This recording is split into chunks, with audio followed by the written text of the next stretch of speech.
وقاروهم وين دقن كودا بل سد باتدا ugu weyn waxay ka haysataa isbedelka cimilada iyo deegaanadan oo kululaanaya ni abinda nike soo gaadona ko men pini men tay no wodaabe jonde ladde da hillanci zani don kanyo ko men pini men tay ko men kollidi kodi andi kulidi baali isbedelka cimiladu waa mid caalamka oo dhan saameynaya saxarayaasha iyo meelaha roobabku ku yaryiin waa meelaha laga qabo dareemada ugu weyn waxay ka warbixinayaan in noloshooda halkan ay sii adkaanayso marba marka ka dambayso roobabkuna ay noqonayaan qaar fara ku tiraysa oo aan badnayn isla mar ahaantaasina ay middan u keenayso dabargaca xoolahooda oo kaalinta koobaad harsanayso lowgasiga ama looda aan dhaqanno isla mar ahaantaasina iyadu mid ay manaafacaadsadaan ayna necab yihiin inay qalaan ama si kale loo dilo najifu andi jaw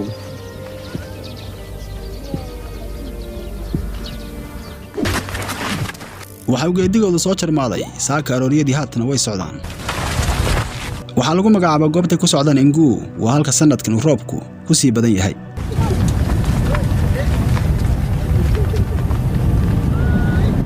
heerkulku waa mid aad u kulul 46 digrii ayuu garaacayaa ama 115 Fahrenheit-ka halkan ayaa waxay go'aansadeen haatan inay ku yarnastaan oo ay furaan looda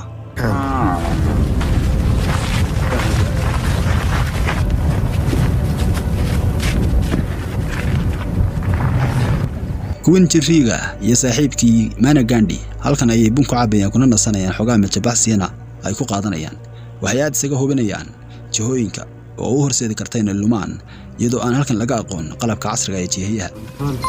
anni embadatan nombadeytan ana do e cebata do en nombadeytan kany non pinitay kala yi cebi ko mo njidum say bomo gaadum hucci dum kany no badate dum tan guud ahaan noloshoodu waxay ku tiirsantahay makhluuqaadka oo dhan roobka iyo raxmadda Eebe balse iyagu si gaar ah waxay degayiin meel aad iyo aad noloshoodu ay u khatar badan tahay saxarayaashuna roob inuu ka daa way adag tahay midani waa mid ka dhigtay inay warwaraan markastana aad ay guuraan geediye masaafo dheer ay goynayaan eto shida inonna ingal neena tahiya yaro boshi baya bera abun gadon shi sai jewa sa tun lokacin shi ma in yanzu yana da yara ko biyu ko daya sidoo kalena Maryama waxay xiisaynaysaa sanadkan inuu yimaado roob rajaynaysaana isla markaana ay aragto dhalinyaro badan oo isxulanaya oo ay ka mid tahay iyadu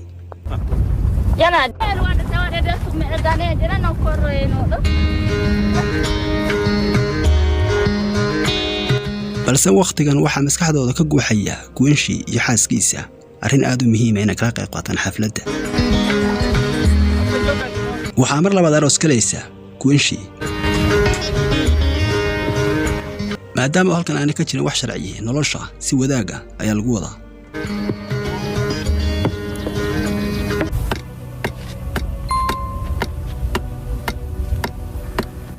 qabiilkan wadaabu dhaxdiisa gabadhu waxay guursan kartaa waqtiyo kala duwan ayada ayaanay ku xidhan tahay inay ka tagto ninka oo ay mar labaad aroos cusub gasho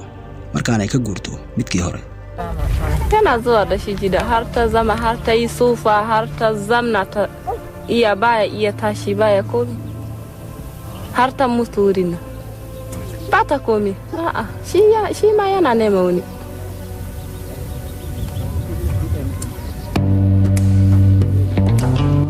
ودابي معناheedu waa dadkii taabuuga waxay ahayd iyo jeer xidhiidha dhanka muuqaalka iyo isqorxinta timaha kala raasaynta iyo kala dejinta qayb jarista iyo sidoo kale gaabinta dumarku halkan wadaabi dhaxdiisa timaha qayb ayay ka dhigaan halkaas oo ay markay weynaadaan jarayaan qaybta horeba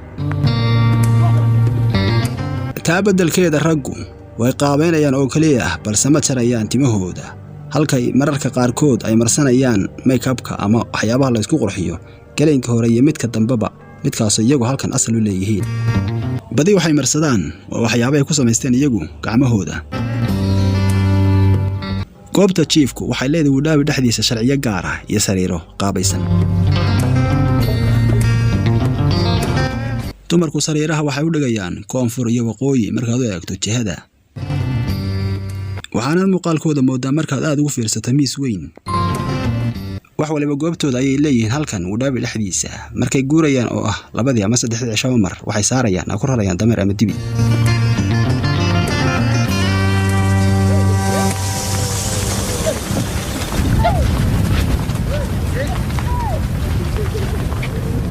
waa reer guuraaga iyo xoolo dhaqatada kaliya ee ku nool halkan saxaraha Wudaabi. Cabsida ugu weyn waa abaarta oo dhamaynaysa xoolahooda marba marka ka dambaysa. Si guudna waa isbeddelka cimilada, abaaruhu waa qaar dabargoynaya xoolaha sidoo kalena magaalooyinka ay ka mid tahay midani ayay ku soo qulqulayaan iyagoo doonaya cunto iyo inay la baxsadaan naftooda.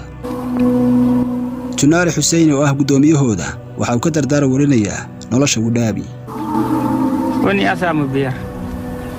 to damay biu damay uku duk suyi hankuri suna tare da abin shi suna tare yanzu yayi hankuri da wanda bai samu wani abu shi ya tahi ya shiga gari wasu da abin shi ya kare sun haukace ka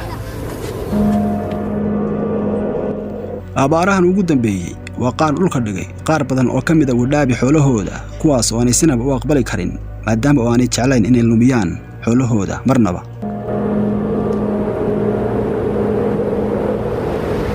mutum dai kar ya bari gado shi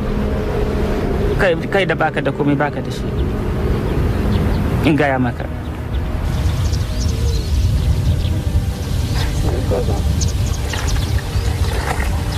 Wudaabi waxay ka maalaan lo'dooda caanaha oo kaliya waxay necab yihiin inay qalaan ama si kale loo iibiyo.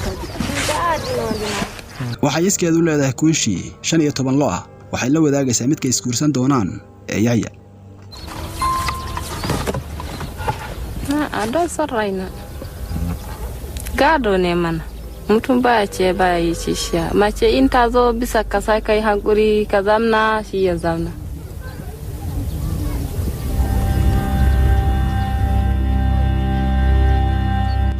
waxay haatan sugayaan roobka.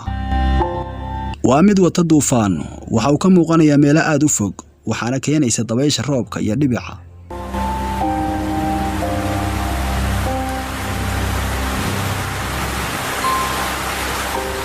dhibica roobka ayaa maasheeyay midani waa waxay muddo dheer sugayeen.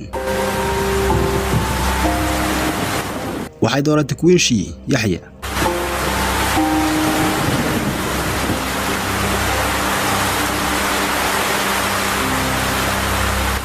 midowga noocan ee isdoorashada jacaylka waxay ku magacaabaan tigaal marka la joogo Wudaabi dhexdiisa.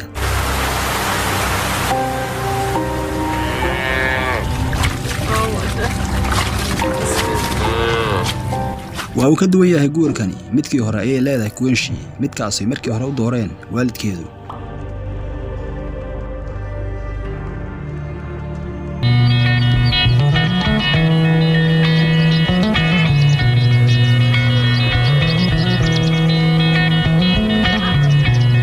midkan waa dabaaldega guurka cusub ee midda lagu magacaabo kuunshi. mama waxa uu Yahya isaguna sugayaa dhankiisa martida oo kaliya oo halkan ugu diyaariyay cuntada.